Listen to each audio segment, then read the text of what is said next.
Well, at least I kept it under an hour, so we could have some question discussion. We could open up the mics if you want, and I can chair the meeting and we have question discussion. Good job, That was great. Very good job. Yeah, enjoyed that, Brian. I mean, to be quite honest, you really did well condensing it into an hour, because it can go into so many different places. Yeah, I had to pick the quotes I wanted to read. Yeah. So, I mean, I'll kick off saying Richard Dolan, I think, has now laid this out and put it out there. Alien agendas, the clue is in the plural, because so many people have just focused on an alien agenda before now. And I've always felt uncomfortable with that. I've always felt, you know, this is not a universe of one and not a universe of two. It's a universe of multi types of beings with multiple agendas. And so, you know, there's a lot to unpack in that book, but Richard has packed a lot in there. And the basic premise of it being alien agendas overlapping and intertwining, as Linda would say as well. It's a multi-level chess game. Yeah. Thank you, Ian. Well said. Yeah. Anyone else? Comments? I have a lot. Yeah. Jeff. Oh, Jeff, maybe move your camera down a bit, Jeff. Yeah, sure. I just want to get perfect video of you. I always write out a lot of stuff here as oh my God, you're saying that. Oh my God, you're saying that. There was quite a bit. So I loved this because I did that video, and I did the video, the Gray Alien Agenda. Brian, I redid it with you. I didn't know this book. I don't know this stuff. I never seen it. I don't know this information. And some of the interesting things that matched are fascinating to me. So they, when I was on the craft, they were focusing on the brain. So Richard Dolan apparently talked about the brain, that the gray wasn't just a change in genetics when it was as the hybrids are amalgamating with the humans, that they're interested in the brain change. And he summarized it that it would be easier that it would be telepathy and mind control.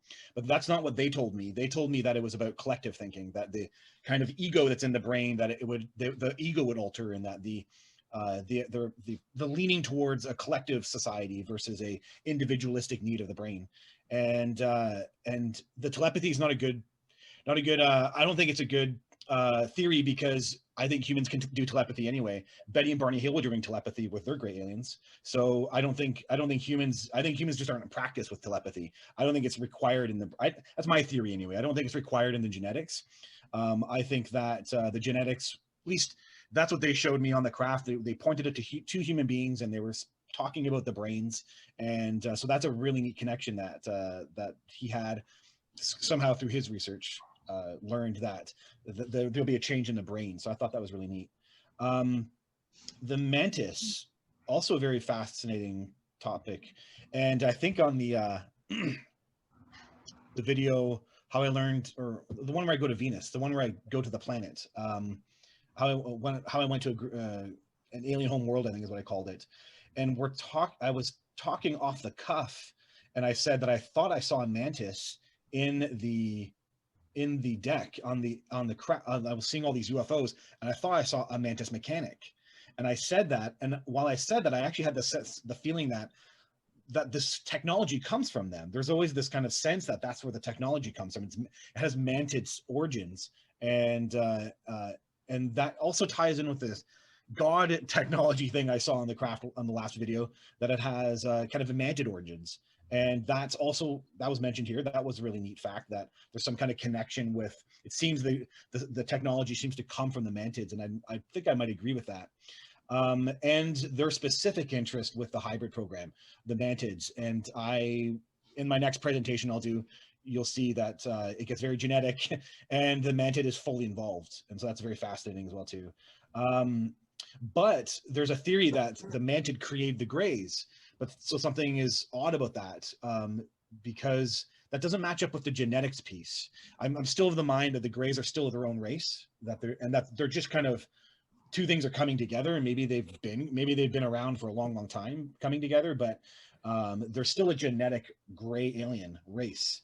And there may actually be this kind of like hybrid robot thing going on that maybe involved the mantids. But and then they are helping create that. But there's still a core gray alien genetic, and it leans towards an actual race of species that are separate from something the mantids could create. So I still lean towards that. Oh, Brian, can you show the picture again of the races of the different species? Because there's one that looks exactly like the elder, and I need to see that again. Oh, wow. Yeah. Identify what your elder looks like. Yeah. There's 3 pages. This was the So I need first to go one. into speaker view here. Let's see. Okay, yeah, the next, it was a different page. I guess I have to talk for you to see it or what? No, turn the page. It's a different page. Oh, yeah. Yeah. See, this was the first one. I think I move over. Oh, stop. Stop. Where? Yeah, the bottom Right. to it would be your, that's very, very, very close. Oh, wow, that's really weird. Okay, the bottom, and so I guess for everyone looking at this, the second to the right. Oh, the the big. long head, elongated long skull. head. So it's like a cone. Yeah. So for mine, it was a cone. Yeah, it's a kind of a cone, elongated head, and then the a bit more of a definition in the chin, but it's like that. Yeah, it's very, and she's 4 feet tall. So yeah, that was very, very close to what mine looked like. Wow. So this figure, second from the right, is the one that Jeff identified as resembling the gray elder grandmotherly figure he's known throughout his life. Wow. We've just had the equivalent of an alien identity parade. Wow. That's the one. That's great, Jeff. Yeah, that's really neat. That's really fascinating. Yeah, a little bit more sharper in the chin, but yeah, that was really close. That was neat. You mean your elder was more sharper in the chin? Yeah, the elder has a slight bit more definition kind of coming down on the chin, but like the whole shape of the head, the way it all comes back. Yeah, it's very, very similar. Yeah. Man, there's just this is so fascinating. So thanks, Brian, for this. And yeah, it was just such a good presentation. So thank you. The brains, right? The 50,000 to 40,000. So they just said to me they made the human being. I don't know if that actually meant the human didn't exist on the planet before that. I always lean towards that it was kind of an alteration in genetically of something that existed beforehand, and then they still said, well, we created what you are now, kind of thing.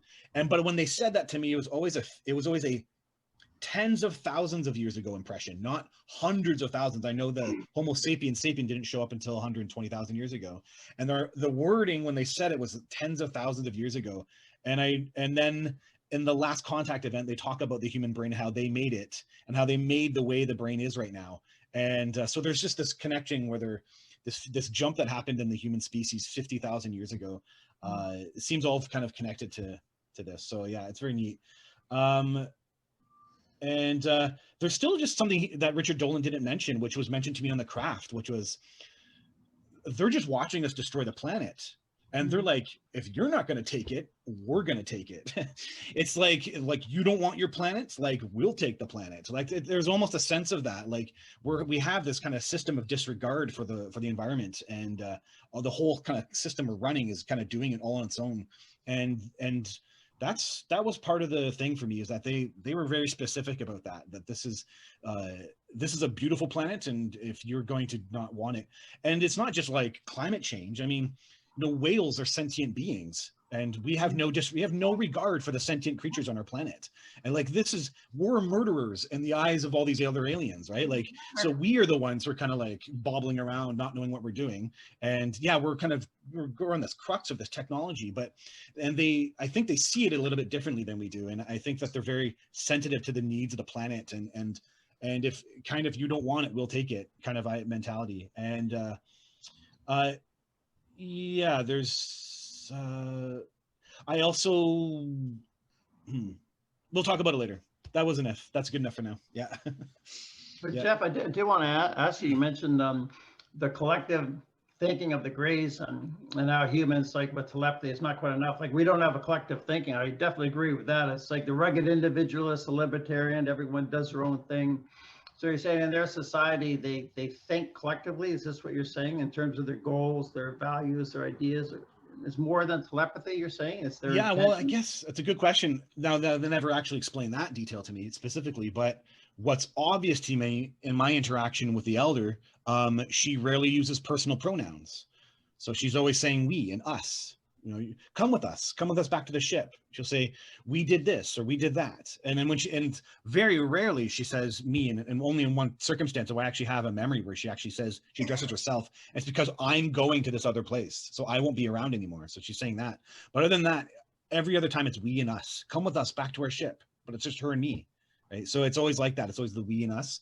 And there's always this, I think there's more about that kind of collective computer thing that they think is their god, and then how they relate to that thing. And you know, I went to this white room, which was obviously a space where they merge with it, so there's this kind of spiritual collective thinking that I know these beings contain within themselves, and I guess to some degree they're imparting that, or yeah, something. I don't have any more information, but they've always hinted at these kind of larger pieces. Can I say something as well? Yeah, go ahead, Um, Norbert. yeah, sorry to interrupt. Oh no, this is your turn, Norberto. Very good. Years ago, I had a little background. I mean, I've been an abductee. I've had experiences since I was like a little kid as well. But years ago, I started doing meditation and qigong. And the first vision I ever had, and this addresses what Jeff was saying, I think, about the unity of we and us. The first vision that I had was, it just suddenly came to me that I found myself while I was doing this meditation in this infinite ocean of golden light, golden white light. And this ocean was infinite consciousness, super consciousness. And I saw myself in relation to this ocean as like a tiny, tiny little being, like a tiny atom in it. And I knew instinctively right away when I experienced this that everybody is part of this, everything is part of this, and that we are not individuals. We are part of this, like cells in a body, for example. And then later on, I had another vision where I had gone for lunch in a small restaurant. This is years later, and I was sitting waiting for I went by myself, and I was sitting waiting for my lunch. And there were a few people in the restaurant sitting at various booths and tables scattered around. And I was not thinking of anything in particular at all. I was zoning. And when I looked up, when I raised my eyes from the table, I saw myself sitting at every table, literally myself. And I had to I kept looking and staring at myself, sitting everywhere, talking to myself and that sort of thing. And I had to literally rub my eyes to break this vision or whatever it was. So, you know, what Jeff is saying, I think, is maybe, and I'm just speculating, is that this brain thing is really trying to get people to become more aware of the oneness of everybody, like everybody is connected and that sort of a thing. That's what I'm kind of thinking. Awesome. That's great. I love those visions. That's beautiful. Yeah, actually what they told me in that contact event is that we always had the potential for this kind of change, but we've developed our systems around the kind of individualistic needs, and therefore we're stuck. We're stuck in this process right now. And so they're involving themselves in this kind of strange way, but it is with this goal that we naturally have this propensity, that we want to seek these type of visions, that we have these type of visions maybe regularly. And so those are awesome visions. Thank you for sharing. Hi, I wonder if I could. Yeah, sure, Petra. Hi. Yeah, hi. I was on with the Toronto Experiencers group. It was just over now. You mean a competing meetup group? I'm jealous. Oh yeah, so much now. Okay. So in regards to the consciousness thing, you know, I'm going from my research and primarily also Voyager's material. So it's not, you know, I take it like it's not, you know, it's not that the hive mind, you know, the greys have the hive mind. I mean, there is some aspect of that, like, you know, even the Palladians have that, you know, like they're always got some link to the mind, right? That kind of thing. But it's not that it's the highest, you know, it's not like, you know, one's higher than the other. You know, we're special in that we're individual, and that's, I think we're supposed to be that way to evolve the way we are. Okay, that's my take on it. But the other thing about what is it going to say? Having this blanking out thing going on, but yes, okay. This is specific to Voyagers about, you know, who can best. Okay, it's like this, you know, there are higher beings than either any of the Greys or anything. Okay, so there's a need in the solar system for there to be a race of guardians of you know, of the who are going to protect the whole solar system, and we're in line for that. Okay, now if we don't rise to the occasion, then it can fall to the Greys. But it's not like, you know, it's not like they get first choice. We're here first, and we have, you know, they're hoping we'll rise to the occasion. But if we don't, it's like the nature of universal law. It could fall to them, you know, and it's just the way it works, you know. So what they're saying is not exactly true, in that, you know, we're not. It's up to some higher level to decide this, or you know, but it could fall to them, you know. That's all I want to say here. So yeah. And okay, I wanted to share this. I don't know. Can I share screen or? Yeah, we can do share a screen. That's fine. Okay, this is We can no Zoom bombs this time like we had before, and go Zoom bombs. Okay. Oh, so Jeff, these are pictures this is from Susie Hansen's book. I know both these, yeah. So is this more closer to what? No, these are that's an elder. I know. I've seen a being like that as well too.